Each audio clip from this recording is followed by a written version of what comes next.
Hello friends, welcome to my YouTube channel. आज हम लोग सेकंड चैप्टर स्टार्ट करने वाले हैं क्लास 6 का एनसीईआरटी का, और इसका नाम है सजीव जगत में विविधता। थोड़ा सा पेशेंस में कर रखिएगा क्योंकि चैप्टर लंबा होने वाला है। तो चलिए शुरू करते हैं। और अगर आप कुछ भी नहीं करना चाहते हैं, नहीं देखना चाहते हैं तो कोई बात नहीं, आप कान में ईयरफोन लगाइए रात में सोते समय और इसको सुन लीजिए, उतना ही काफ़ी है। एनसीईआरटी आपको कुछ नहीं कहता है, एनसीईआरटी आपको ज़्यादा उलझा कर नहीं रखता है। एनसीईआरटी बस इतना कहता है कि आप एकाग्र मन से जो है उसको पढ़िए और चिंतन कीजिए, उतना में ही आपका काम हो जाएगा। ठीक है। शुरू में एक संस्कृत का बहुत ही अच्छा लाइन लिखा हुआ है जिसका हिंदी अर्थ है इस तरह से है। बड़े वृक्ष दूसरों को तो छाया देते हैं परंतु स्वयं कड़ी धूप में खड़े रहते हैं। उनके फल भी दूसरे के लिए होते हैं, अपने लिए नहीं। इसी प्रकार अच्छे मनुष्य भी स्वयं कठिनाई सहकर दूसरों का कल्याण करते हैं। उन्होंने जो जो कुछ भी अर्जित किया वे दूसरों को ही दे देते हैं। तो इस तरह से इसका अर्थ है। तो चलिए चैप्टर शुरू करते हैं। थोड़ा सा पेशेंस बना कर रखिएगा, इसमें मैं कुछ क्वेश्चंस भी निकालने की कोशिश करूंगा जो हाईलाइटेड हो सकता है। तो चलिए शुरू करते हैं। कल की दुखद कल की सुखद वर्षा के पश्चात आज एक सुहावनी सुबह है। विज्ञान की शिक्षिका सुलेखा ने विद्यालय में प्रकृति की सैर यानी नेचर वॉक को सुगम बनाने के लिए डॉक्टर रघु और मनीराम चाचा को आमंत्रित किया है। डॉक्टर रघु पास के अनुसंधान प्रयोगशाला में एक वैज्ञानिक है और मनीराम चाचा विद्यालय के पास में ही रहने वाला एक वरिष्ठ नागरिक है। यहाँ पे ध्यान दीजिए कि एक डॉक्टर है तो एक वरिष्ठ नागरिक है जिसको कि प्रकृति के बारे में सब कुछ पता होता है, और उसके साथ कुछ बच्चों को लेकर एक शिक्षिका जो है सुलेखा वो भ्रमण पर निकली है, नेचर वॉक पर निकली है। मनीराम चाचा पक्षियों की ध्वनि की नकल करने में विशेषज्ञ हैं। वह विभिन्न प्रकार के पौधों और जंतुओं की पहचान करने में भी निपुण हैं। विद्यार्थियों को प्रकृति की सैर ले जाने से पहले डॉक्टर रघु ने उन्हें बताया कि इस सैर के उद्देश्य प्रकृति में पौधों और जंतुओं की सुंदरता और विविधता का अनुभव करना है। विद्यार्थी उनके साथ प्रकृति की सैर पर जाने के लिए उत्साहित हैं। वे उनसे बातचीत करने और सीखने के लिए भी उत्सुक हैं। शिक्षिका ने सभी विद्यार्थियों को परामर्श दिया कि वे अपने साथ नोटबुक, पेन और पानी का बोतल लेकर चलें। जैसे जैसे चलते हैं वे आसपास के पौधों और जंतुओं की खोजबीन करना आरंभ करते हैं। डॉक्टर रघु विद्यार्थियों को उद्यान में यानी पार्क में गंध की विविधता को महसूस करवाने के लिए कहते हैं। वे इस बात पर भी बल देते हैं कि हम सभी जीव प्राणियों का सम्मान करें और उनसे छेड़छाड़ न करते हुए उनका अवलोकन करें। मनीराम चाचा विद्यार्थियों से कहते हैं कि वे केवल विभिन्न पौधों और जंतुओं को देखें, बल्कि वे ध्यान से विभिन्न ध्वनियों को भी सुनें। विद्यार्थी विभिन्न प्रकार के पौधे देखते हैं, उनमें से जो घास होता है, घास, झाड़ियाँ और बड़े वृक्ष शामिल है।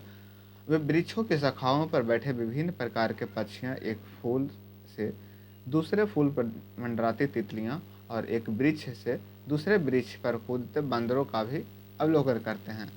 वे अपने अवलोकनों को अपने नोटबुक में अंकित करते हैं और डॉक्टर रघु और मनीराम चाचा ने उनके बारे में चर्चा करते हैं।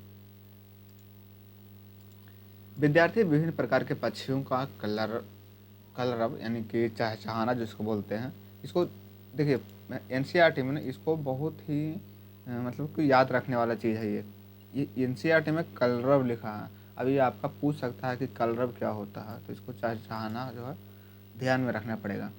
डॉक्टर रघु बताते हैं कि प्रत्येक पक्षी की अपनी एक अलग चहचहाट होती है। यह प्रकृति में विविधता का एक उदाहरण है। डॉक्टर रघु मनीराम चाचा से कुछ पक्षियों की ध्वनियों को नकल करने का अनुरोध करते हैं। मनीराम चाचा विभिन्न पक्षियों की ध्वनि का नकल करते हैं। उन्होंने देखकर विद्यार्थी भी उनकी नकल करने लगते हैं। क्या आपने कभी अपने आसपास के विद्यमान विभिन्न प्रकार के पौधों और जंतुओं का अवलोकन किया है? अपने अवलोकनों को अपने मित्रों और शिक्षकों के साथ साझा कीजिए और उन पर चर्चा कीजिए। आप भी कहीं पार्क गए होंगे, जैसे पटना में राष्ट्रीय उद्यान है वगैरह, तो वहाँ पे आप गए होंगे, तो उसका आप चर्चा कर सकते हैं। अपने शिक्षा के साथ मिलकर विद्यालय के उद्यान या आसपास के उपवन में प्रकृति की सैर का कार्यक्रम बनाइए। प्रकृति की सैर करते समय विभिन्न पौधों, कीटों, पक्षियों और अन्य जंतुओं का अवलोकन करें। साथ ही मौसम की स्थितियों जैसे गर्म, ठंडा, तेज हवा इत्यादि का भी आकलन करें या अंकित करें, बोल सकते हैं। आप भूमि पर गिरे हुए अलग अलग प्रकार के पत्ती या फूलों का एकत्रित करें, एक स्क्रैच बुक बना कर सकते हैं। प्रकृति में पौधों और जंतुओं के साथ छेड़छाड़ न करें, इसका उनका ध्यान रखें। सुनिश्चित करें कि आप उद्यान में फूल न तोड़ें।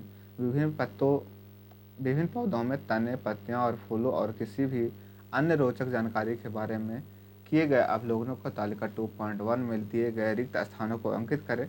अपने लिए चित्र 2.1 तथा तालिका 2.1 के कुछ उदाहरण लिए गए हैं। तो इस तरह से लिया गया है, इस तरह से आप कर सकते हैं इसको। चलिए आगे बढ़ते हैं। आपने जिन पौधों का अवलोकन किया उनमें क्या समानताएं हैं, क्या विभिन्नताएं पाई गई, वो यहाँ पे लिखना है। आपने देखा होगा कि पौधों के विभिन्न प्रकार के विशेषताएं पाई जाती है, जैसे लंबा अथवा छोटा, कठोर अथवा कोमल, विभिन्न प्रकृति की पत्तियां और तने तथा पत्तियों का अभिविन्यास, फूलों का रंग, आकार और सुगंध में भी विभिन्नता पाई जाती है। अब सैर के समय देखे गए अथवा अपने पूर्व अनुभवों के आधार पर जंतुओं को इस सूची में बनाइए। उसमें रहने का स्थान, उसके भोजन, गति के प्रकार, उदाहरण तालिका 2.2 में दिए गए रिक्त स्थान को अंकित कीजिए। आपने लिए गए एक कुछ उदाहरण के लिए कीजिए। यहाँ पर कुछ उदाहरण दिया गया है, उसके रहने का स्थान, भोजन, गति का प्रकार, ये सब दिया गया है। इसको आप अपने अनुसार से लिख सकते हैं। आपने देखा हो कि कुछ जीव जंतु भूमि पर रहते हैं, जबकि कुछ अन्य वृक्षों पर रहते हैं। पक्षी वृक्षों पर रहते हैं, मछलियाँ जल में रहती है, मेढक जैसे कुछ जंतु भूमि और जल दोनों पे ही रहते हैं। जंतुओं द्वारा खाए जाने वाला भोजन और उनके गति के प्रकार भी विविध हैं, यानी कि भिन्न भिन्न हैं। आपने जिन पौधों तथा जंतुओं का अवलोकन किया है उनके चित्र अपने नोटबुक में बनाएं अथवा अपने द्वारा एकत्रित किए गए विभिन्न पौधों के पत्तियों, फूलों और जीव जंतुओं से पंखों के साथ एक स्क्रैच बुक तैयार करें, यानी कि सृजन करें। देखिए यहाँ स्क्रैच बुक एक बार पहले भी आ चुका है, स्क्रैच बुक यहाँ पर भी आ चुका है। और स्क्रैच बुक क्या होता है उसके बारे में थोड़ा सा ब्रीफ कर देता हूँ। स्क्रैच बुक वो होता है कि आप कोई पत्ती टूटी हुई है, वहाँ पे आप गए तो पत्ती को लाकर उसको मतलब उसी तरह से पत्ती को चिपका कर वहाँ पे उसका नाम लिखते हैं वगैरह वगैरह। तो उस तरह से जो विभिन्न पत्ती का हो गया, विभिन्न फूल का हो गया, विभिन्न डाली का हो गया, तो उस तरह से करते हैं, उसको एक स्क्रैच बुक बोलते हैं। ठीक है। विद्यालय में आते जाते समय या आसपास के वातावरण का अवलोकन करें और विभिन्न प्रकार के पौधों और जंतुओं को देखने की चेष्टा करें। ऐसे किसी भी पौधे अथवा जंतु का नाम जोड़ें जिसे अपनी तालिका 2.1 अथवा 2.2 की सूचीबद्ध नहीं किया था। 30 सेकंड के लिए अपनी आंखें बंद करें और एक पौधा एवं एक जंतु के विषय में सोचें जिसका आपने अध्ययन पहले जो है नहीं किया था। अब विद्यार्थी अपने द्वारा सोचे गए पौधे तथा जंतु का चित्र श्याम पट्ट यानी ब्लैक बोर्ड पर बना सकते हैं। चित्र में बनाए गए विभिन्न पौधों और जंतुओं के बारे में आपका क्या विचार है? कक्षा के सभी विद्यार्थी द्वारा श्याम पट्ट पर विभिन्न प्रकार के पौधों और जंतुओं का चित्र बनाए गए हैं। क्या आप सोचते हैं कि श्याम पट्ट पर चित्रित किए गए पौधों और जंतुओं अतिरिक्त विभिन्न प्रकार के अनेक पौधे और जंतु हो सकते हैं? किसी विशेष क्षेत्र में पाए जाने वाले पौधे और जंतुओं की विविधता उस क्षेत्र के जैविक विविधता का भाग होता है। जैविक विविधता क्या होता है, यहीं से एक प्रश्न बन जाता है अच्छा सा। विभिन्न क्षेत्र में, जैसे अगर हम नेपाल के साइड जाते हैं या फिर जम्मू कश्मीर के साइड जाते हैं तो उस तरह से देखते हैं कि कोनीय पेड़ होता है। ठीक है, तो वहाँ का अलग जैव विविधता होती है, अलग भूमिका होती है। जैसे पेड़ कुछ पक्षियों और जंतुओं को भोजन का आश्रय प्रदान करते हैं, जंतु फल खाने के बाद बीज फैलाने में सहायक करते हैं इत्यादि। क्या आप कुछ ऐसा उदाहरण सोच सकते हैं इसे पता चल सके कि पौधों और जंतु एक दूसरे पर निर्भर हैं? आप अपने नोटबुक और पुस्तकों को समूह में कैसे व्यक्त करते हैं या उन्हें समूह में व्यवस्थित करने में से आपके अपने पस्ते को अच्छे ढंग से व्यवस्थित करने में सहायता मिलेगी। आइए अब हम अपने आसपास के संसार पर दृष्टि डालें। चारों ओर के विभिन्न प्रकार के विशेषताओं वाले विभिन्न प्रकार के पौधे और जंतु विद्यमान हैं, जिसके विषय में हम अनुभव 2.1 में सीखा है। हम अपनी समानताओं और विभिन्नताओं के आधार पर उनके समूह में बनाते हैं। चलिए बनाते हैं। विभिन्न प्रकार के पौधों और जंतुओं के चित्र एकत्रित कीजिए। आप पुराने पत्रिकाओं, समाचार पत्र, चार्ट और अन्य स्रोतों से उन चित्र काट सकते हैं जिसमें प्रत्येक चित्र अलग अलग कार्ड पर चिपकाए हैं। अपनी कक्षा 5-6 विद्यार्थियों के अलग अलग समूहों में बांट लीजिए और अपने समूह के सभी साथियों द्वारा बनाए गए कार्ड एकत्रित कर लीजिए। कार्ड में दर्शाए गए सभी पौधों या जंतुओं के विभिन्न विशेषताओं का अवलोकन कीजिए। तालिका 2.1 और 2.2 में लिखित पौधों और जंतुओं के विशेषताओं का स्मरण कीजिए। एक समान विशेषताओं के आधार पर अपने समूह बनाइए।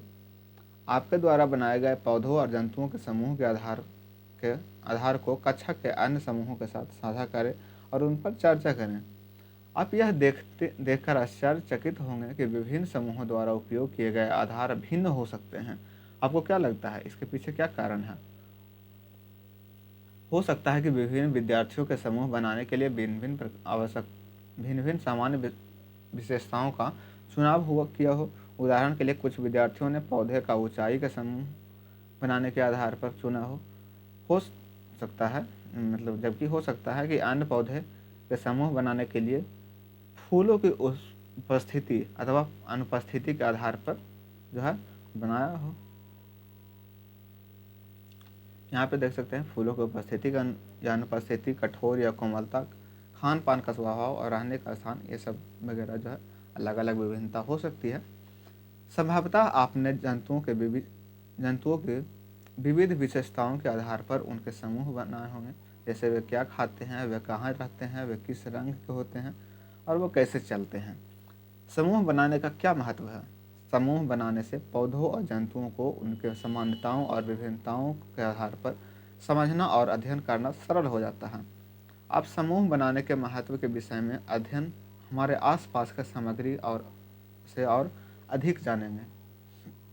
आपने देखा कि पौधों के उन तने, पत्तियां, फूलों और इत्यादि के संबंधित विशेषताओं में विभिन्नता होती है। विभिन्न पौधों के तने मोटाई, ऊंचाई और कठोरता में भिन्न होते हैं, जबकि पत्तियां आकृति, रंग, आकार और व्यवस्था के भिन्न होते हैं। आपने पिछले क्रियाकलाप 2.3 में पौधों के उपयुक्त किसी एक विशेषता के आधार पर पौधों का समूह बनाने का प्रयास किया है। आपने पूर्व की कक्षाओं में सीखा होगा कि पौधे के समूह उनकी ऊंचाई और तने के प्रकार के आधार पर शाख, झाड़ियों और वृक्षों के रूप में बनाए जाते हैं। आइए पौधों के विशेषता के अधिक विस्तार से अध्ययन कर रहे हैं और आधार पर उनके समूह बनाते हैं। आइए कुछ रोचक अवलोकनों के लिए एक पुनः प्रकृति की सैर पर चलते हैं। विभिन्न पौधों की ऊंचाई को ध्यानपूर्वक देखिए।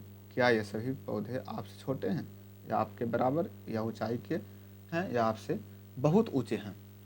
तने का रंग भूरा है या हरा है? साथ ही उसके तनों को छूकर महसूस करें कि उसको धीरे से मोड़ने का प्रयास करें। क्या आप सरलता से तने मोड़ सकते हैं अथवा यह कठोर है? ध्यान रहे कि तने टूटे नहीं, इसका विशेष ख्याल रखना है। यह भी देखें कि पौधों की शाखाएं कहाँ से निकलती है। वे भूमि से निकट से निकलते हैं, तने के ऊपरी भाग से निकलते हैं। अपने अवलोकनों को तालिका 2.3 में दिए गए रिक्त स्थानों को भरें और कुछ उदाहरण आगे भी दिए गए हैं। इस तरह का आपको उदाहरण दिया गया है, उसमें आप 2-4 उदाहरण और जोड़ सकते हैं। आपको शाख, झाड़ियों और वृक्षों के बीच का अंतर दिखाई दिया होगा। तालिका 2.3 में दिए गए जानकारी के आधार पर हम पौधों के समूह शाख, झाड़ियों और वृक्ष के रूप में कैसे बना सकते हैं। कुछ पौधे बहुत ऊंचे होते हैं तथा उनके तने मोटे होते हैं, कठोर होते हैं और भूरे और काष्ठक यानी लकड़ी जैसे होते हैं। उसकी शाखाएं भूमि से दूर तने से कुछ ऊंचाई से निकलना प्रारंभ करते हैं। ऐसे पौधों को वृक्ष कहा जाता है। उदाहरण के लिए आम का पेड़। कुछ पौधे के तने वृक्षों की तरह ऊंचाई नहीं होते। प्राय इस पौधे के अनेक भूरे रंग के काष्ठिक यानी लकड़ी जैसे तने होते हैं जो भूमि के निकट शाखाओं के रूप में निकलते हैं। ये तने कठोर होते हैं लेकिन वृक्ष के तने जितने मोटे नहीं होते। ऐसे पौधों को झाड़ी कहा जाता है। उदाहरण के लिए गुलाब का पौधा। कुछ पौधे आकार में छोटे होते हैं, उनके तने कोमल और हरे होते हैं, इनके शाक कहा जाता है। उदाहरण के लिए टमाटर का पौधा। तो यहाँ पे आपको 3 चीज़ पता चला होगा, वृक्ष क्या होती है, झाड़ी क्या होती है और शाक क्या होती है। कुछ पौधे के तने दुर्बल होते हैं और उनके ऊपर चढ़ने और बढ़ने के लिए सहारे की आवश्यकता होती है। उन्हें आरोही लता कहते हैं, क्लाइंबर कहते हैं। ठीक है। कुछ पौधे भूमि की सतह से फैलकर बढ़ते हैं, उन्हें विसर्पी लता कहते हैं। ऐसे किस कौन सी अन्य विशेषताएं हो सकती है जिसके आधार पर आप पौधों को विभिन्न समूह बना सकते हैं। आइए इन क्रियाकलापों के माध्यम से जानने का प्रयास करते हैं। चलिए आगे क्रियाकलाप दिया गया है। प्रकृति की सैर के समय आपके द्वारा एकत्रित किए गए विभिन्न पौधों की पत्तियों को देखें। क्या आपको इन पत्तियों की आकृति की संरचना में विभिन्नता दिखती है? बिल्कुल दिखती होगी। ये घास का पौधा है, जिस तरह का आपको दिख रहा होगा। ये जो जालिका रूपी सीरा विन्यास है और ये समांतर सीरा विन्यास है। ये केले का पौधा है, जिसको आप पान का पौधा के रूप में देख सकते हैं कि ये होता है। तो पत्तियों में भी विभिन्नता पाई जाती है।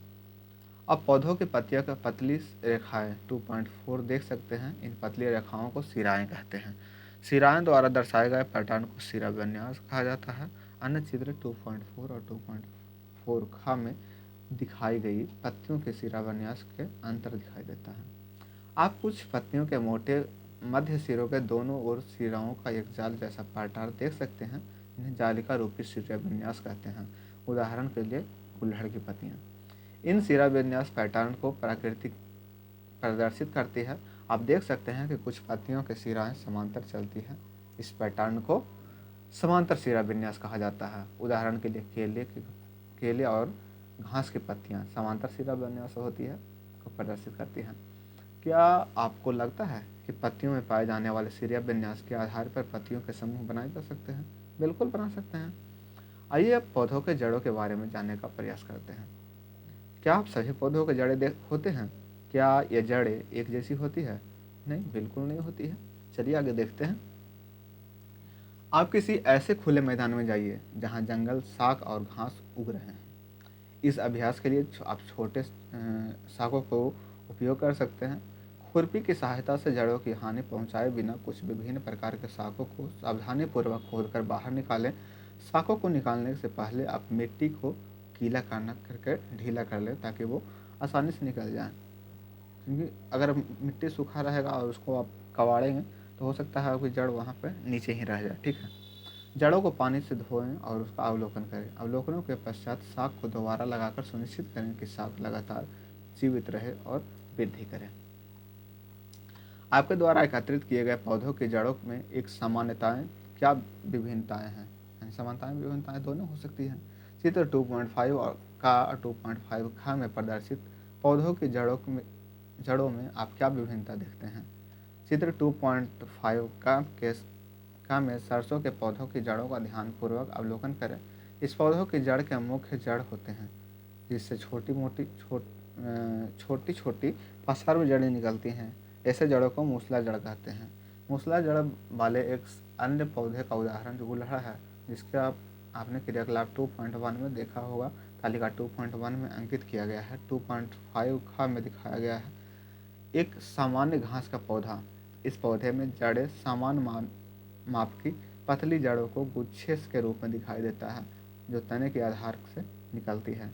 ऐसी जड़ों को झकड़ा जड़ यानी कि रेशेदार जड़ कहते हैं। क्या आपके संग्रह में कोई अन्य घास सम्मिलित है?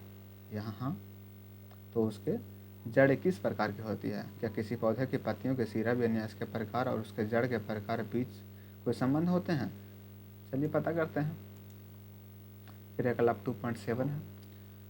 आइए संबंध ढूंढें और विश्लेषण करें। अपने विद्यालय की नर्सरी यानी पौधा घर अथवा विशेष किसी अन्य नर्सरी के पास सामान्य पौधों की विशेषता एकत्रित करें और उन्हें अपने विद्यालय के उद्यान में लगाएं। ऐसे पौधों का उदाहरण लेमन घास, गेंदा, सदाबहार और अन्य पुष्पीय पौधे होते हैं। उन्हें लगाने से पहले उनकी जड़ों और पत्तियों के सिरा विन्यास का अवलोकन करें। अपने अवलोकनों को तालिका 2.4 में यहाँ पे लिखें। और यहाँ पे लिखा गया है जिस तरह से कौन सी घास है, उसमें पत्तियों की प्रकार कौन सा है, जड़ की प्रकार कौन सा है, उसको आप यहाँ पे लिख सकते हैं। क्या आपको इन पौधों के पत्तियों के सिरा विन्यास और जड़ों के प्रकार मध्य कोई संबंध दिखाई देता है? सदाबहार पौधों में मूसला जड़ें और पत्तियों में जालिका रूपी सिरा विन्यास होती है। यह जानने की कोशिश करें कि क्या जालिका रूपी सिरा विन्यास वाले अन्य पौधों में भी मूसला जड़ें होती है। दूसरी ओर लेमन घास के पौधों में झाकड़ा जड़ें होती है, जो पत्तियों में समांतर सिरा विन्यास होती है। क्या अन्य पौधे जिसमें समांतर सिरा विन्यास होता है उसमें भी झाकड़ा जड़ें होती है?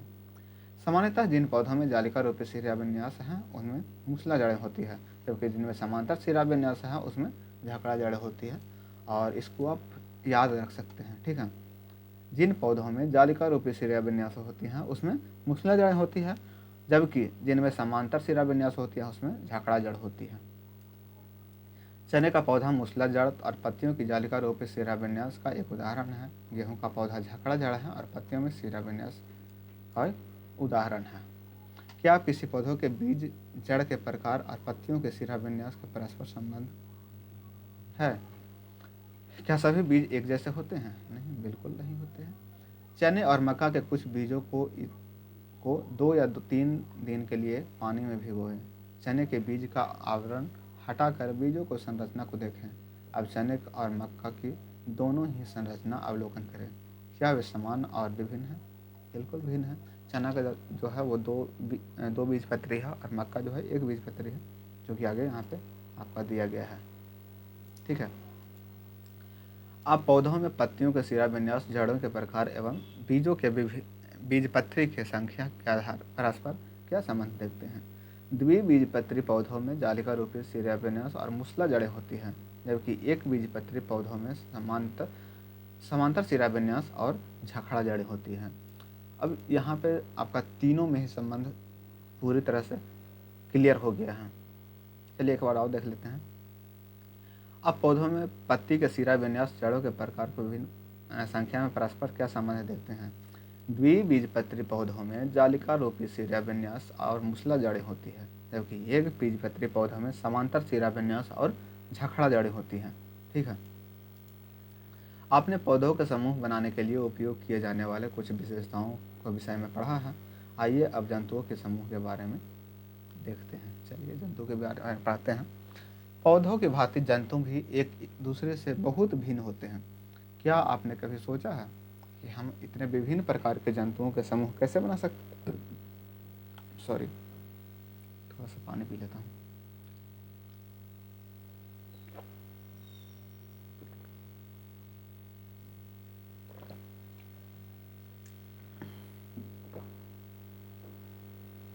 चलिए शुरू करते हैं। आप एकाग्र मन से सुनते रहिए। अगर आप नहीं भी ध्यान दे रहे हैं तो कोई दिक्कत नहीं, आपके माइंड में स्टोर होता रहेगा ये सब चीज़ें, ठीक है। तो आप अगर नहीं भी पढ़ना चाहते हैं तो एयरफोन लगाकर आप इसे देखते रहें, सुनते रहें। चलिए आगे देखते हैं। पौधों की भांति जंतु भी एक दूसरे से भिन्न होते हैं।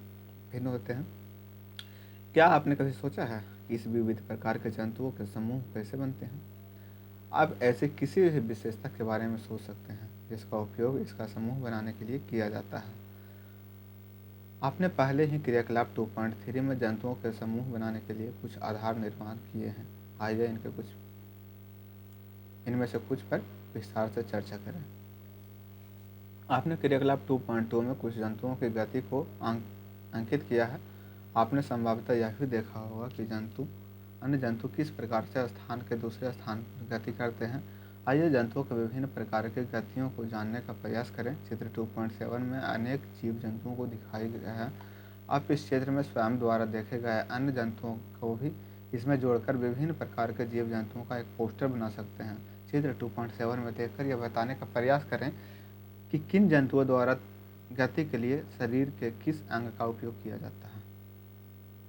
इन जंतुओं को तालिका 2.5 में सूचीबद्ध करें। इन जंतुओं में गति करने का तरीका को देखकर उनके चलने के लिए उपयोग किए जाने वाले शरीर के अंगों के नाम बताइए। तालिका 2.5 में कुछ उदाहरण आपका दिया गया है, जैसे चींटी जो है टांग पर चलती है, बकरी टांग पर चलती है, कबूतर पैर की पंख पर मतलब ये उड़ते हैं, मक्खी जो है पंख से उड़ते हैं, मछली पर होता है, पंख नहीं होता है, पर होता है। ठीक है, इसी तरह से आप अगला अवलोकन कर सकते हैं। तालिका 2.5 में दी गई जानकारी के आधार पर आप क्या निष्कर्ष निकाल सकते हैं? विभिन्न जंतुओं में अलग अलग प्रकार की गति होती है। जंतु उड़ सकते हैं और दौड़ सकते हैं, रेंग सकते हैं, चल सकते हैं, कूद या फांद सकते हैं। ये जंतु एक स्थान से दूसरे स्थान तक चलने के लिए शरीर के विभिन्न अंगों का उपयोग करते हैं। इसके पास पंख, पैर और दूसरे अंग होते हैं जो इन्हें चलने में सहायता करते हैं। चित्र में तालिका के माध्यम से हमने गति के प्रकार और गति के लिए प्रयुक्त शरीर के अंगों के आधार पर जंतुओं को पहचाना। हम जंतुओं को इन गति के आधार पर यह समूहों में कैसे बांटते हैं? इसके अतिरिक्त अनेक जंतु आकृति, आकार, संरचना और रंग के अन्य विशेषताएं में एक दूसरे के विभिन्न होते हैं। इनमें कुछ विशेषताओं का उपयोग विभिन्न प्रकार के जंतुओं का समूह बनाने के लिए किया जा सकता है। पौधों की भांति ही कुछ जंतुओं का समूह बनाना है कि विविधता के समझने के लिए महत्वपूर्ण है। वैज्ञानिक प्रकार वैज्ञानिक प्रकार नहीं है, वैज्ञानिक से परिचय है। और ये कोई वैज्ञानिक है, जानकी असमान। ठीक है, एक भारतीय वनस्पति शास्त्र थी जो पर्यावरण संबंधी कार्यों के प्रति समर्पित थी। उन्होंने भारत के पौधों को समृद्ध जैव विविधता को प्रलेखन और संरक्षण करने की सहायता की। उन्होंने साइलेंट वैली बचाओ आंदोलन की महत्वपूर्ण भूमिका निभाई। भारतीय वनस्पति सर्वेक्षण प्रमुख के रूप में उन्होंने भारत के पौधों को विविधता और प्रलेखीकरण करने के लिए कार्यक्रम की शुरुआत की थी। सफलता की कहानी, साइलेंट वैली बचाओ के आंदोलन के बारे में यहाँ पे कुछ दिया गया है। यह केरल के पलक्काड़ जनपद की एक जंगल की वनस्पति कहानी है। यह अछूते सुंदर आर्द्र सदाबहार जंगल और उसके समृद्ध जैव विविधता को संरक्षित करने के विषय में है। प्रसिद्ध साइलेंट वैली को उन आम जनों द्वारा चलाया गया एक अद्वितीय आंदोलन द्वारा बचाया गया था जो जंगल के आसपास के नहीं रहते थे। यह संघर्ष कुंतीपुड़ा नदी के समीप एक जल विद्युत बांध के प्रस्ताव के विरुद्ध 10 वर्षों तक जारी रहा। उस समय लोगों के व्यापक जागरूकता कार्यक्रम, संपादक को पत्र, समाचार पत्र के लेखक, सेमिनार और अंत में न्यायालय में याचिकाओं और अपील सहित यह सभी संदर्भ उपलब्ध साधने का उपयोग किया। इस आंदोलन साइलेंट वैली को बचाओ में सफल रहा। यहाँ पे एक्चुअली अभी कितना बच रहा, 22 पेज हुआ है, 6 पेज और है। 4 पेज है, 22 पेज हुआ है, 4 पेज और है। चलिए देख लेते हैं। संभवतः आपने प्रकृति की सैर के दौरान अवलोकन किया होगा कि विभिन्न जीव जंतुओं के विभिन्न परिवेशों में रहते हैं। आपने तालिका 2.5 में जीव जंतुओं की गति को अंकित किया है। क्या जंतुओं की गति करके परिवेश पर निर्भर करती है? उदाहरण के रूप में हम मछली और बकरी को लेते हैं। मछली जल में रहते हैं। जल में गति करने के लिए उसके पास धारा रेखी शरीर का एक हो सकता है पख ही होगा, यहाँ पे पख ही लिखा है NCERT। ऐसे मुझे पर याद था, पर होता है। चलो कोई दिक्कत नहीं, फिल्म तो कि ये सही लिखा हुआ है तो पख ही होगा। बकरी घास वाले क्षेत्र में रहते हैं और टांगों की सहायता से चलते हैं। जंतुओं के आकार में आकृति भी एक दूसरे से भिन्न होते हैं। तालिका 2.6 में देखें और श्याम पट पर उसके जैसे एक तालिका बनाएं। अब उन पौधों और जंतुओं के नाम की सूची बनाइए जिसमें आपके सहपाठियों ने तालिका में दिए गए स्थानों पर देखा है अथवा जिनके बारे में आप जानते हैं। कुछ उदाहरण दिए गए हैं, आप उस उदाहरण को भी जोड़ सकते हैं। विभिन्न क्षेत्रों में पाए जाने वाले जंतुओं और पौधों के संबंध में आपके क्या अवलोकन है? अपने अवलोकनों पर सहपाठियों के साथ चर्चा कीजिए। तालिका 2.6 में आप देख सकते हैं कि एक प्रकार के क्षेत्र में पाए जाने वाले पौधों और अन्य जंतुओं के प्रकार के क्षेत्रों में पाए जाने वाले पौधे और जंतुओं के विभिन्न होते हैं।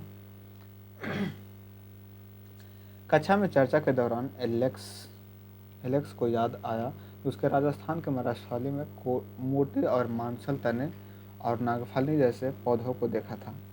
माया बताती है कि उसके हिमाचल प्रदेश में हिमालयी क्षेत्र के देवदार के वृक्षों को देखा है।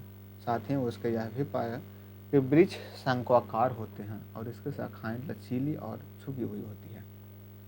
यह ध्यान देना आवश्यक है कि अलग अलग क्षेत्रों में पाए जाने वाले ये दोनों प्रकार के पौधे एक दूसरे से भिन्न होते हैं। आइए पता लगाते हैं कि ऐसा क्यों है। एक क्षेत्र में जैव विविधता अन्य क्षेत्रों के जैव विविधता से अलग क्यों होता है। मरुस्थल क्षेत्रों में बहुत कम जल की उपलब्धता रहती है। शुष्क मरुस्थल दिन में अत्यधिक गर्म और रात्रि में अत्यधिक ठंडे होते हैं। इसलिए आपको इन क्षेत्रों में ऐसे पौधे और जंतु मिलेंगे जो दिन के समय अत्यधिक गर्मी और रात के समय अत्यधिक ठंड वाली परिस्थितियों में रह सकते हैं। मरुस्थल में पाए जाने वाले पौधों को मांसल तने जड़ की संग्रहित कर सकते हैं और उन स्थानों की गर्म परिस्थितियों को सहन करने के लिए पौधों की सहायता करते हैं। बहुत ठंड पर्वतीय क्षेत्रों में प्रायः हिमाचल होते हैं। ऐसे परिस्थितियों को जीवित रखने के लिए कुछ वृक्षों की बनावट ऐसी होती है जिन पर उन पर बर्फ टिकती नहीं है, बल्कि उसके आसानी से फिसलन आती है। देवदार के वृक्षों को शंक्वाकार आकृति और नीचे झुकी हुई है। शाखाएं उन्हें आसानी से ऐसा करने में सक्षम बनाती है। अब आप समझ गए होंगे कि विभिन्न स्थानों की जैव विविधता विभिन्न परिस्थितियों के कारण एक दूसरे के बहुत अलग होते हैं। राजस्थान के गर्म मरुस्थल में ऊंट और लद्दाख के ठंड मरुस्थल में भी ऊंट देखिए। इन दोनों जंतुओं में आपको क्या अंतर दिखाई देता है? इन अंतरों के कारण ढूंढें और ऊँटों को क्या लाभ होते होंगे वो लिखना है। यहाँ पे देख सकते हैं दोनों ही ऊँट आपको यहाँ पे दिया गया है। गर्म मरुस्थल में ऊँटों के लंबे पैर होते हैं जिससे चौड़े खुर होते हैं। एलेक्स ने साझा किया कि उसके दादी ने उसे बताया था कि ऊँट के लंबे पैर और चौड़े खुर ऊँटों को रेतीली मरुस्थल की रेत में बिना धंसे चलने में सहायता करते हैं। दूसरे और ठंडे मरुस्थल के ऊँटों की ऊंचाई और पैर गर्म मरुस्थल के ऊँटों की तुलना में छोटी होती है। ये छोटे पैर उन्हें ठंडे स्थान मरुस्थलीय क्षेत्र में आसानी से चलने में सक्षम बनाते हैं। मरुस्थलीय स्थिति में भोजन सहजता से उपलब्ध नहीं होती है। ऊँट अपने कुबड़ में भोजन संचित करते हैं। गर्म स्थलों में पाए जाने वाले ऊँट एक कुबड़ होते हैं जो भोजन की कमी के दौरान उन्हें जीवित रहने में सहायता होती है। ठंडू मरुस्थल में पाए जाने वाले ऊँटों में दो कुबड़ होते हैं। ये दोनों कुबड़ सर्दियों के अंत में दोनों में छोटे हो जाते हैं क्योंकि ठंडे मरुस्थल में अधिक भोजन उपलब्ध नहीं होता और उस समय उन्हें कुबड़ में संचित भोजन का उपयोग करना पड़ता है। उसके सिर के लेकर गर्दन से निकलने वाला एक लंबी बाल होते हैं जो लद्दाख के बर्फीले मौसम में उसको जीवित रहने में सहायता करते हैं। मरुस्थल में ऊँटों को जीवित रहने में कौन सी अन्य विशेषताएं सहायक होती हैं उसको पे आप चर्चा कर सकते हैं। ठीक है, कक्षा में अन्य विद्यार्थियों ने भी अपने अवलोकनों को साझा करने का आरंभ किया। राजस्थान की रहने वाली काशी ने कहा कि ऊँट कम मात्रा में मूत्र विसर्जित करते हैं, उसका गोबर सूख जाता है और उन्हें पसीना भी नहीं आता। क्योंकि ऊँट अपने शरीर के बहुत अधिक पानी का त्याग नहीं करता है, इसके लिए बिना जल पिए भी वे कई दिनों तक जीवित रह सकते हैं। माया ने नीलगिरी के 16 वन में ऐसे खूबसूरत लाल फूलों वाले गुवांश के विषय में बताया। उसने बताया कि बुरांश की ऊंचाई कम होती है और उससे छोटे पत्ते छोटे होते हैं ताकि वे पहाड़ की चोटियों तक तेज हवाओं के जीवित रह सके। सिक्किम की रहने वाली पेमा ने बताया कि उसके आसपास के पहाड़ों में बुसार के लंबे पौधे देखे हैं। उन्होंने विभिन्न क्षेत्रों में पाए जाने वाले बुरांश के पौधे भी उन क्षेत्रों में जीवित रहने के लिए विभिन्न विशेषताओं प्रदर्शित कर सकती है।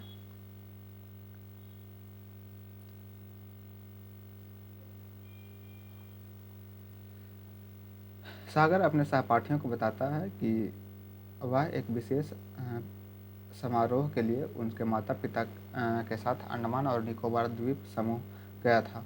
वहाँ उसने महासागर में विशाल फील और रंगीन मछलियों को देखा।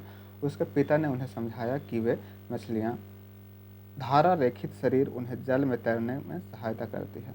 हमने सीखा कि विशेष क्षेत्र में पाए जाने वाला पौधे और जंतुओं को अपने विशिष्ट विशेषताएं होती है जो उन्हें यहाँ जीवित रखने के लिए सक्षम बनाती है।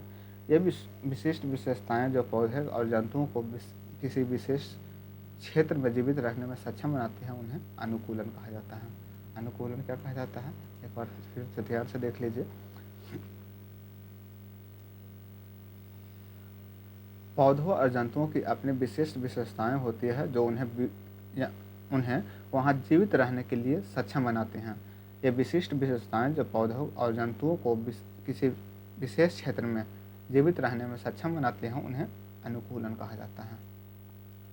देवदार के पेड़ का आकार और बुरांश की ऊंचाई ऐसे अनुकूलन है जो उन्हें पर्वतीय क्षेत्रों में जीवित रहने में सक्षम बनाती है। वह स्थान जहाँ पौधों और जंतु रहते हैं उन्हें आवास कहा जाता है। उदाहरण के लिए समुद्री कछुओं का आवास समुद्र या महासागर है। ऊंट का आवास गर्म या ठंडा मरुस्थल है और बुरांश का आवास पर्वतीय क्षेत्र है। पौधों और जीव जंतुओं का आवास उन्हें जीवित रहने के लिए भोजन, जल, वायु, आश्रय और अन्य आवश्यकताएं प्रदान करते हैं। कई प्रकार के पौधे और जंतु एक ही आवास में रह सकते हैं। आवास किसी क्षेत्र की जैव विविधता को निर्माण करने में महत्वपूर्ण भूमिका निभाती है।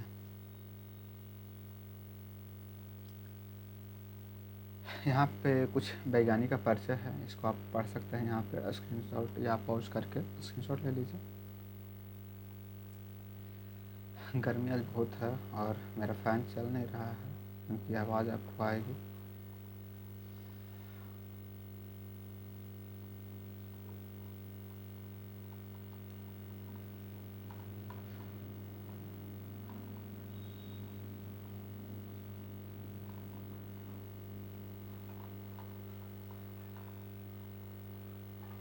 चलिए थोड़ा सा और है, इसको ख़त्म ही करते हैं। आप किन किन भिन्न विविधताओं के माध्यम से पौधों और जंतुओं के आवास के आधार पर उन्हें समूह बना सकते हैं। एक विधि तो यह भी है कि जो थल पर रहते हैं और जो जल में रहते हैं उनके आधार पर उनका समूह बनाया जा सकता है। कुछ पेड़ पर भी रहते हैं, ठीक है। थल पर रहने वाले पौधों और जंतुओं का आवास का थलीय आवास कहते हैं। वन के घास मैदान, मरुस्थल एवं पर्वतीय क्षेत्र में थलीय आवास के कुछ उदाहरण हैं। जल में रहने वाले पौधों और जंतुओं के आवास को जलीय आवास कहते हैं। तालाब, झील, नदी, सागर, महासागर में आवास होते हैं। मेढक जैसे कुछ जंतु जल के साथ साथ थल पर भी रहते हैं, उन्हें उभयचर जंतु कहा जाता है। यदि किसी पौधों या जंतु के आवास क्षतिग्रस्त हो गए हैं तो क्या होगा? यदि बकरी को खाने के लिए घास न मिले तो क्या होगा? यह मछली बिना जल के जीवित रह सकती है। आपके माता पिता, दादा दादी और पड़ोसियों को उन पौधों, पक्षियों और कीटों अथवा ऐसी अन्य जंतुओं के बारे में जाने जिन्हें वे बचपन से प्रायः देखते थे लेकिन अब वे कम दिखाई देते हैं। ऐसे परिवर्तन तब होता है जब आवास नष्ट हो जाते हैं। पौधों और जंतुओं के आवास की क्षति से वे अपने घर, भोजन और अन्य संसाधनों से वंचित रह जाते हैं। इससे जैव विविधता की हानि होती है। यहाँ पे कुछ दिया गया है। टाइगर रिजर्व में टाइगर की संख्या कुछ कम हो गई थी तो वो चीज़ यहाँ पे आपका दिया गया है।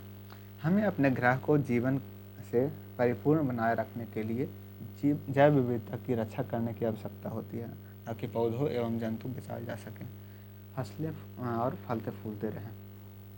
यहाँ पे सारांश दिया गया है इसका, और सारांश आप देख सकते हैं। चलिए एक नज़र देख लेते हैं इसको भी।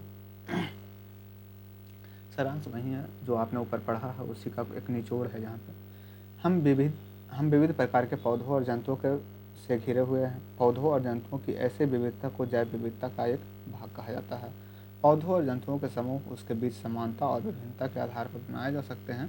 पौधों में जड़, तना, फल, फूल, पत्ती इत्यादि संबंधित विशेषताओं के आधार पर समानता और विभिन्नताएं होती है। पौधों और जंतुओं को उसके सामान्य विशेषताओं के आधार पर समूहों में व्यवस्थित करने की विधि को समूहन भी कहा जाता है। पौधों के उनकी ऊंचाई, तने और प्रकार के शाखाओं के पैटर्न के आधार पर शाख, झाड़ी और वृक्ष के रूप में समूहित किया जाता है। पौधों के उन बीज पत्रों की संख्या के आधार पर द्विबीजपत्री और एक बीजपत्री पौधों के रूप में समूहित किया जा सकता है। एक बीजपत्री पौधे सामान्यतः अपने पत्तियों के समांतर शिरा विन्यास प्रदर्शित करते हैं और उनमें झकड़ा यानी रेशेदार जड़ पाई जाती है, जबकि द्विबीजपत्री पौधों में मुख्यतः जालिका रूपी शिरा विन्यास प्रदर्शित होती है और उसमें मूसला जड़ें पाई जाती हैं। विभिन्न जंतुओं में अलग अलग प्रकार की गति पाई जाती है। गति के प्रकार के आधार पर उनका समूहन किया जा सकता है। विभिन्न क्षेत्रों के जैव विविधता भिन्न पर्यावरण परिस्थितियों के कारण एक दूसरे से भिन्न होते हैं। पौधों और जंतुओं को इस विशेष स्थान पर जीवित रहने के लिए सक्षम बनाने वाली विशिष्ट विशेषताओं को अनुकूलन कहा जाता है। वह स्थान जहाँ पौधे और जंतु रहते हैं उन्हें आवास कहा जाता है। आवास के आधार पर जंतुओं और पौधों के स्थान और जलीय रूप में समूहन किया जा सकता है। आवास की क्षति के जैव विविधता की हानि होती है, क्योंकि पौधे और जंतु अपने निवास, भोजन और अन्य संसाधनों से वंचित हो जाते हैं। हमें अपने ग्रह को जीवन से परिपूर्ण बनाए रखने के लिए जैव विविधता की रक्षा करनी चाहिए, ताकि पौधे एवं जंतु बचे रह सकें और फलते फूलते रहें। आइए और अधिक सीखते हैं। यहाँ 2 प्रकार के बीज हैं और अपने पौधों को जड़ों और पत्तियों से सिरा विन्यास में क्या अंतर पाए जाते हैं आप देख सकते हैं। नीचे दिए गए जंतुओं के नाम दिए गए हैं, उसके आधार पर समूह बनाइए। चिन्हांकित खंडका में जलीय जंतु और चिन्हांकित खंडका में थलीय जंतु नाम लिखिए। खंडगा में दोनों आवासों में रहने वाले जंतुओं के नाम लिखिए। घोड़ा, डॉल्फिन, मेढक, भेड़, मगरमच्छ, गिलहरी, व्हेल, केचुआ, कबूतर और कछुआ, ये सब कुछ उदाहरण दिया गया है। इसको आप दोनों तरफ से मतलब देख सकते हैं। तो चलिए, चैप्टर आपका हो गया है समाप्त। और भी सीखें, यहाँ पे कुछ और दिया गया है। चलिए इसको एक बार देख ही लेते हैं, इतना देर हो ही गया है तो थोड़ा सा और पेशेंस बना के रखिए, क्योंकि ये जो पढ़ा है आपने उसका एक इकट्ठा सारांश है। तो इसको देख लेते हैं। एक भारतीय वैज्ञानिक वन्य जीव विज्ञानी के बारे में पढ़ें जो भारत के जैव विविधता के संरक्षण की दिशा में काम कर रहे हैं। इस पर संक्षिप्त टिप्पणी बनाएं। ऊपर दिया गया है वैज्ञानिक का नाम, उसको आप देख सकते हैं। भारत में जैव विविधता के प्रदत्त दिव्या मुदप्पा, ऊषा लांचुआ, गजाला साहबुद्दीन, नंदिनो वेला, विद्या आथ्रेया, उमा रामाकृष्णन और दिव्या कर्नाड के योगदान के बारे में पता कीजिए। गूगल कर सकते हैं, क्योंकि इनके बारे में पेरेंट्स को ही कम ही पता होता है। इनमें किन्हीं तीन के द्वारा किए गए कार्यों का एक प्रतिवेदन यानी रिपोर्ट तैयार कीजिए। अपने विद्यालय में पौधों और वृक्षों को अपने स्थानीय नामों को चिन्हित करें, जिसके लिए अपने शिक्षक, अपना माली की सहायता ले सकते हैं। अपनी नोटबुक में इन पौधों की सूची बनाएं। अपने शिक्षक की सहायता से क्षेत्र भ्रमण या प्रकृति की सैर योजना बनाएं। अपने अवलोकन अंकित करें और क्षेत्र भ्रमण अथवा प्रकृति के सैर के दौरान सभी विद्यार्थियों के अवलोकन पर टिप्पणी को मिलाकर कक्षा के लिए जैव विविधता रजिस्टर तैयार करें। और इसी तरह से आपका कुछ जो है क्रियाकलाप दिए गए हैं, उसको आप कर सकते हैं। आपको ये वीडियो कैसा लगा आप ज़रूर हमें कमेंट बॉक्स में बताइएगा। अगर कोई कमी आपको दिख रहा है तो वो भी आप कमेंट बॉक्स में लिख सकते हैं। और वीडियो बनाने में काफ़ी मेहनत लगता है, तो उसको आप ज़रूर साझा करें अपने दोस्तों के साथ, क्योंकि गर्मी में तो बहुत है और फैन भी नहीं चलाना होता है। तो चलिए वीडियो को यहीं रखते हैं। आपका बहुत बहुत धन्यवाद। आपका दिन शुभ हो।